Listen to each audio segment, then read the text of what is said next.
Bonjour à tous, bienvenue sur 2EF TV. Vous suivez un nouveau numéro de votre émission en astuces, mais aussi en découverte de mots. Tout de suite, nous commençons avec la première rubrique.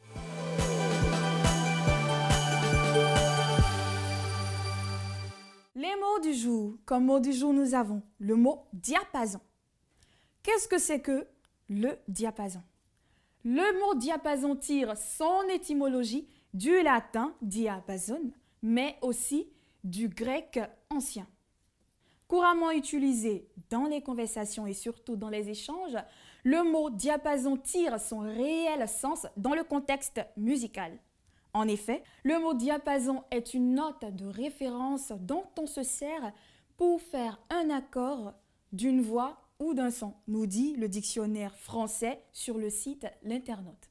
Par exemple, le La, Do, Ré, Mi, Fa, Sol, La, le La est un diapason. Le diapason est aussi une étendue de son qu'une voix ou qu'un instrument peut parcourir du ton le plus bas vers le ton le plus haut.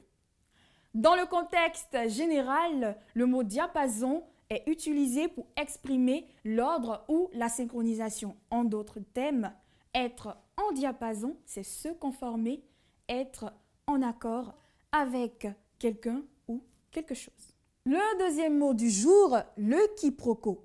Qu'est-ce que le quiproquo? On l'entend bien souvent. Je vous donne donc la définition du quiproquo.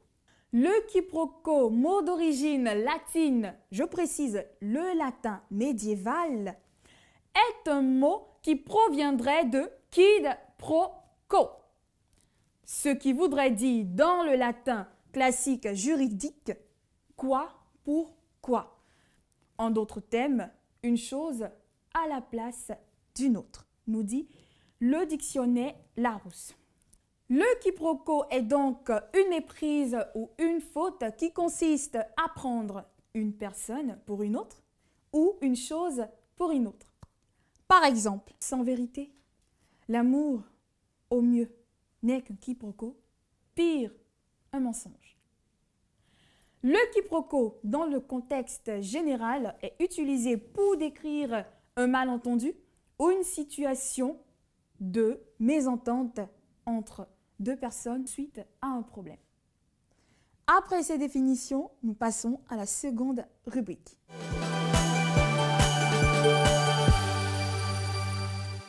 Expression au quotidien.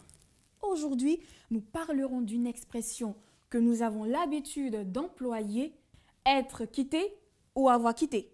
Rappelons que le verbe quitter est un verbe du premier groupe et se conjugue seulement qu'avec l'auxiliaire avoir. On peut en déduire donc que on ne dit pas être quitté quelque part. Par exemple, je suis quitté au marché. Je suis quitté chez toi.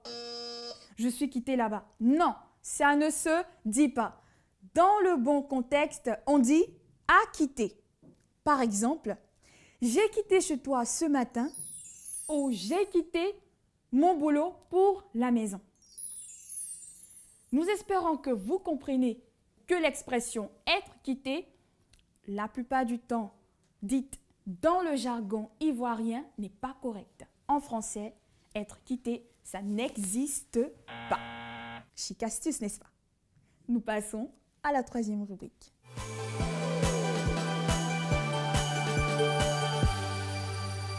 Le saviez-vous? Dernière rubrique de cette émission. Alors, je vous pose donc la question. Le saviez-vous? On ne dit pas taper frikine, comme on le dit dans notre jargon.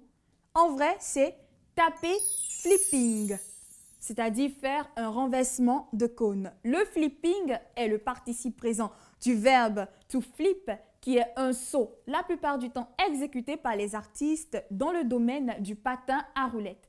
Il peut être simple, double ou triple. Je vous montre un exemple. Désolée, je ne peux pas, j'ai vieilli.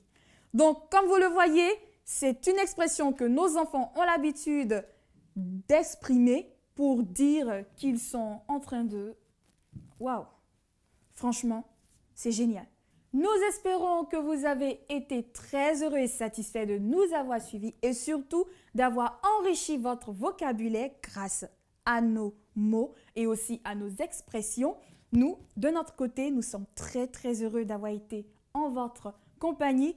Nous vous donnons donc rendez-vous dans le prochain numéro. Au revoir.